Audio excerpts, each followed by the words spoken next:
Thank you for joining us for CBN NewsWatch. I'm Ephraim Graham. The world's most popular evangelist, Billy Graham, will be laid to rest in North Carolina next Friday. He died yesterday in his home at the age of 99. Accolades continue to pour in from around the world. Heather Sells has more.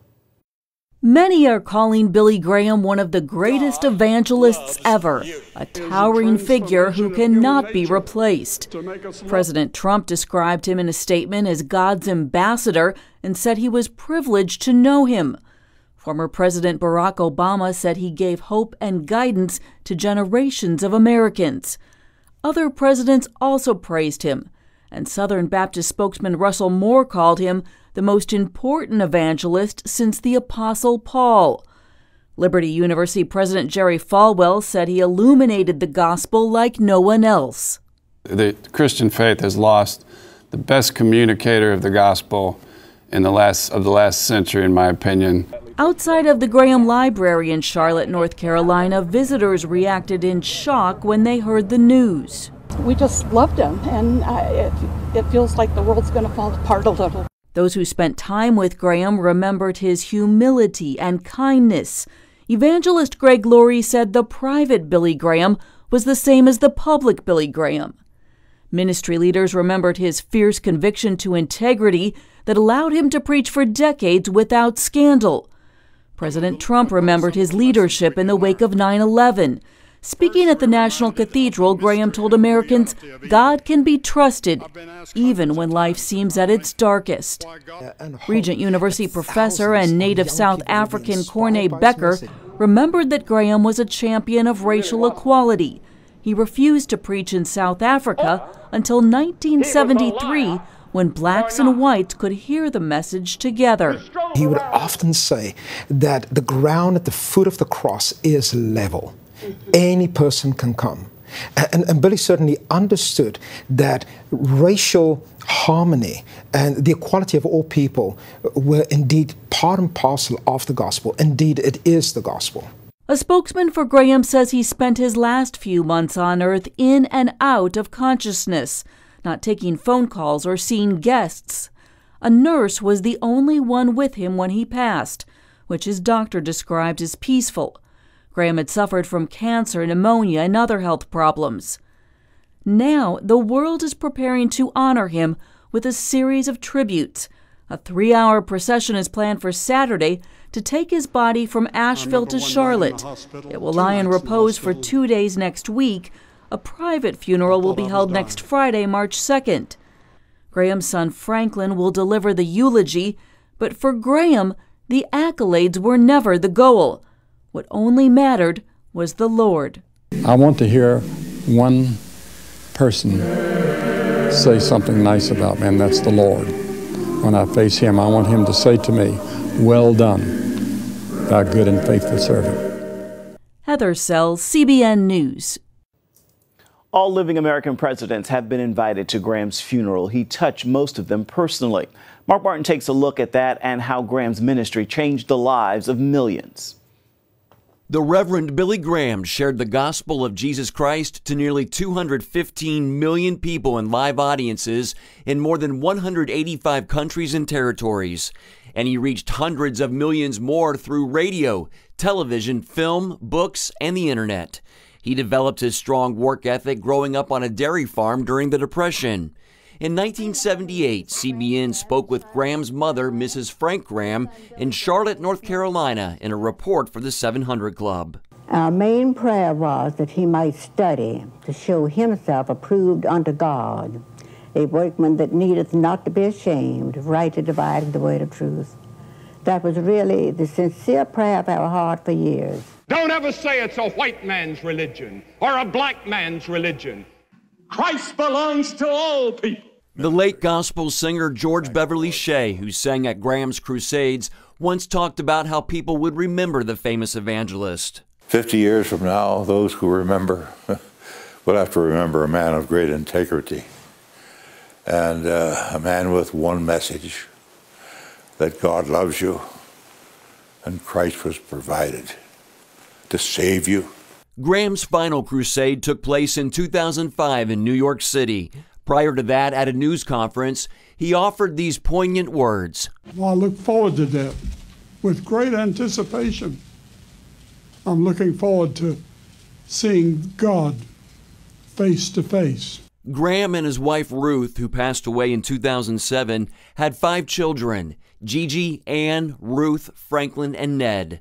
The husband, father, and evangelist who led so many to Christ is now walking the streets of glory himself, along with those he brought to the Lord, and ahead of others who will join them in heaven in the years ahead.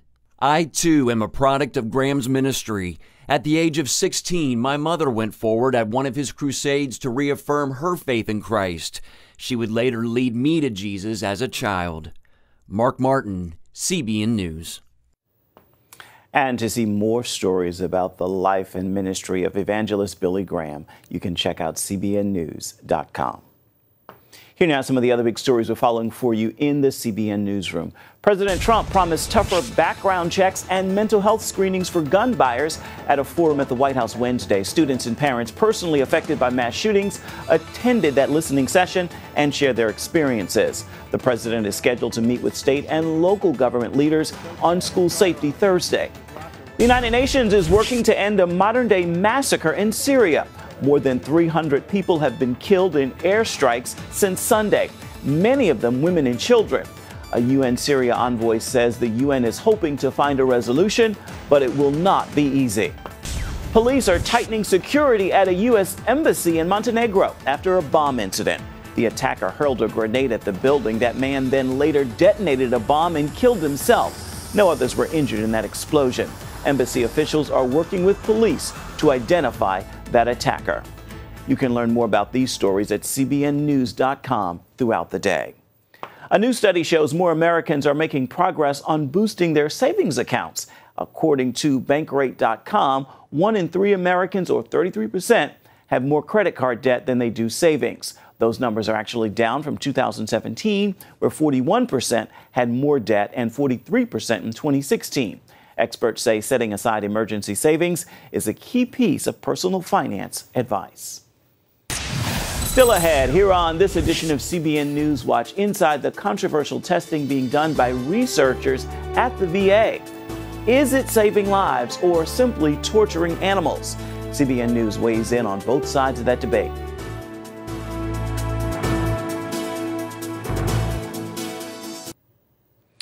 Americans have mixed opinions about medical research on animals. Regardless of how you feel about it, you may be surprised to learn you're paying for it with your tax dollars, including painful testing on dogs.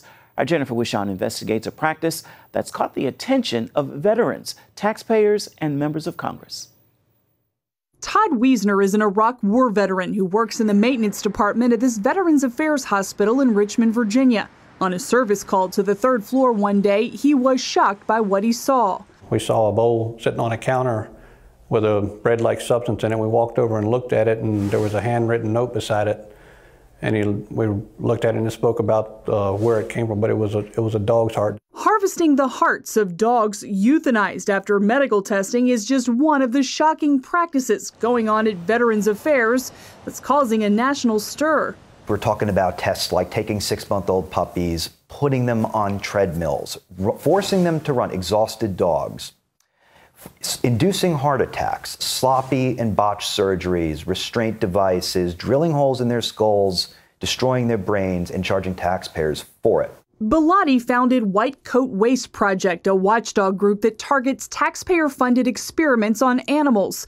Last year, he started following the money at the VA and discovered on paper what Wiesner was witnessing and documenting in person. They look you in the eye, and you can tell they're fearful. It's almost like they're looking at you like, wondering, are you here to help or hurt? This type of medical testing on dogs, the kind that causes pain, is conducted at VA hospitals in Milwaukee, Cleveland, and here in Richmond, Virginia.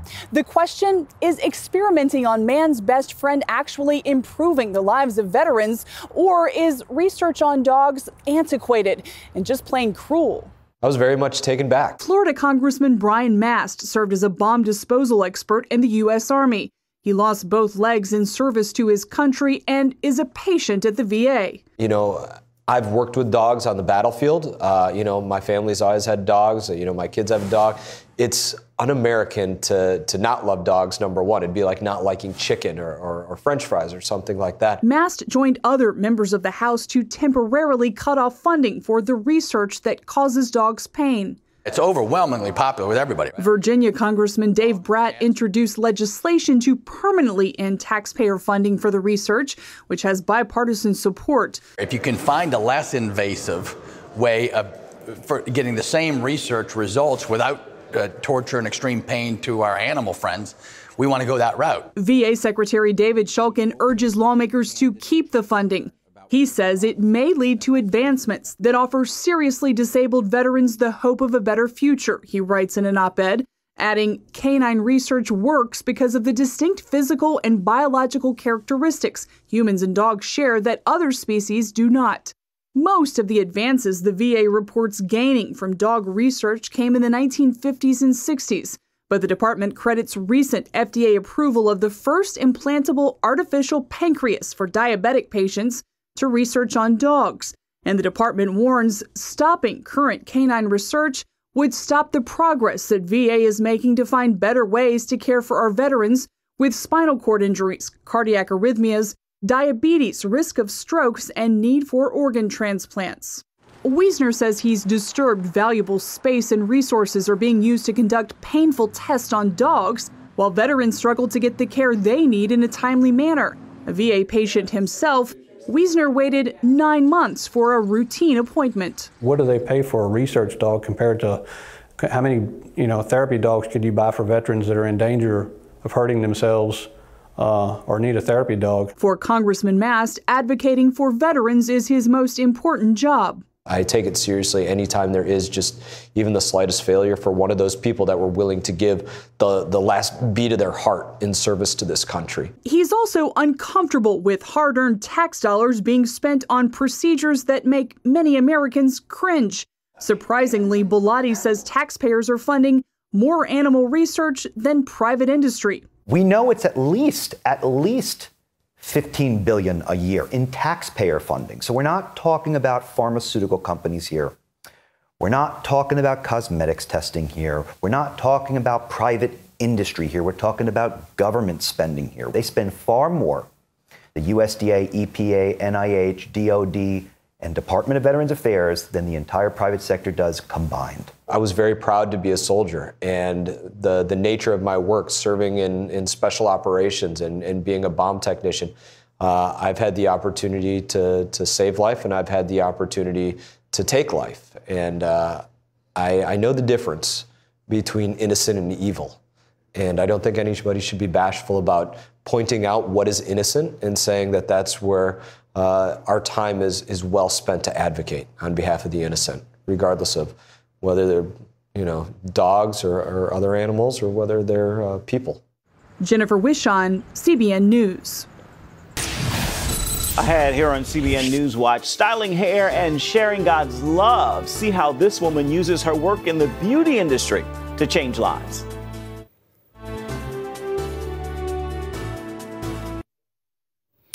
A Connecticut woman is on a mission to empower the most vulnerable women through beauty, and it is not only hair and makeup. Our Caitlin Burke explains.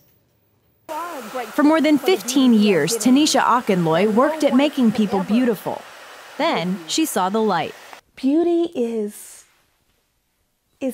God. That's my definition of beauty. It's a divine beauty. It's beauty that can only come from God. Tanisha realized that her calling was so much more than just giving somebody a beautiful hairstyle. It was also about transforming the way they saw themselves on the inside. What would it be like if I could make my clients whole and complete? From that point on, what became my mission is to help people rediscover who they truly are. And it all starts from the inside. That led Tanisha to start her foundation, Empowering Through Beauty, which took her out of the salon and into homeless shelters. When those women came in my salon who had a job working every day, but yet and still could not afford it, and who still could not really have the life they wanted to have. It made me think, well, if they are going through this, what about the people who are living in homeless shelters who cannot afford such services? She and her volunteers go on a mission to find and serve those in need. I know the difference it makes. I know the difference it makes whenever you have a job interview, but you're living in a shelter and you can't afford a haircut. And while the makeovers happen, Tanisha is most interested in these women's hearts. The beauty comes from inside. If you don't know that, then just what we did today, it's not going to matter. You understand that? Yes. And you are beautiful. On any given day in the Bridgeport, Connecticut area, over 1,000 people are homeless. Empowering Through Beauty offers programs to help women get back on their feet and holds events where they receive access to services like job resources and HIV testing. In one day, we provided over 300 services for women and families. I feel beautiful for the first time in a long time, you know. I kind of just gave it a try. I let my guard down. Usually my mother does my hair. And just something to empower me. Tanisha not only helps these women, she shares a connection with them. I know what it feels like to just want to look good on the outside, even though you're dealing with a lot of hurt or not being able to pay your bills. That's because as Tanisha was working with the homeless, she came within a week of losing her own home. It was the best thing that I could have done, is to serve others.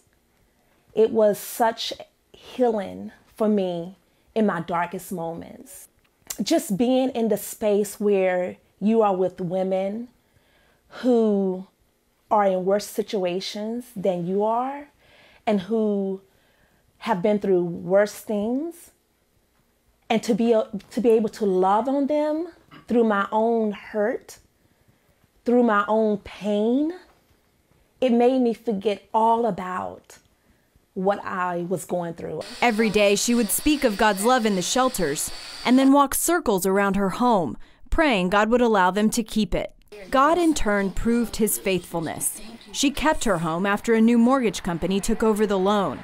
And her foundation, her mission, is growing. We partner with salons throughout wherever. Whoever would like to get involved with our foundation, we partner with them, and we are able to send our clients from our partnering shelters to be able to go out to the salons in their community to get their hair service. To date, 99% of the women who go through the Empowering Through Beauty Women's Shelter program go on to receive housing and employment. Caitlin Burke, CBN News, Bridgeport, Connecticut. Well, the outer beauty certainly does impact the inner beauty as well until they learn the lesson that beauty is on the inside. What a wonderful project. Stay with us. There's much more of CBN NewsWatch coming up right after this.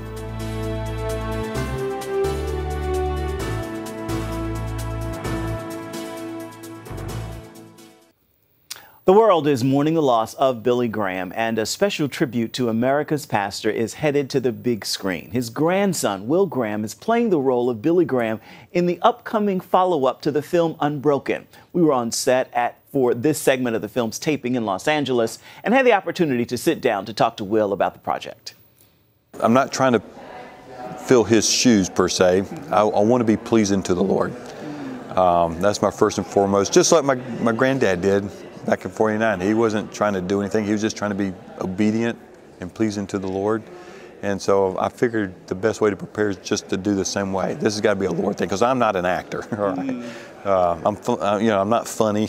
I'm funny to look at, but I'm not funny. But it is humbling, and I want to do my granddad justice. But I figured if I just please the Lord will take care of the rest.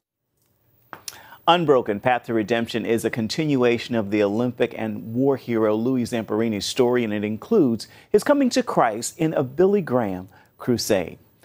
In the wake of Billy Graham's passing, many Christian celebrities are also mourning and honoring his legacy and sharing stories about the impact of his life. I recently spoke with Kirk Cameron about how seeing the star of Billy Graham on the Hollywood Walk of Fame impacted him. He's been such a hero to me, and I remember at 17 years old, I had just come to the Lord. I had just been saved, and I was invited to attend a ceremony where a man named Billy Graham was receiving a star on the Hollywood Walk of Fame. And I learned more and more about who he was as I grew in my faith, and today I look and I say, wow, here is a shining star for the gospel, and there's a lot of people in heaven welcoming him right now. You know, I have a friend who once said, when someone passes away, it's like watching a ship sail off into the sea. They're getting smaller and smaller, but those on the other side of the horizon see that ship getting larger and larger, and there's a welcoming committee going, here it comes, bring it in, bring in the ship. It is time now for your Thursday Thankful, and today I hope you will join me in this prayer of gratitude. Father, thank you for the obedient life of evangelist Billy Graham. He was blessed to be a blessing, and he did just that. With that word, make this a thankful Thursday. That is going to do it for this edition of CBN NewsWatch. Remember, you can always find more of our exclusive coverage of the issues you care most about at cbnnews.com. We'd love to hear what you think about the stories you've seen here today. You can do that by emailing newswatch@cbn.com. And of course, you can always reach out and touch us on Facebook, Twitter, and Instagram. Hope you'll join us again right here next time. Make this a thankful Thursday. We'll see you right back here tomorrow.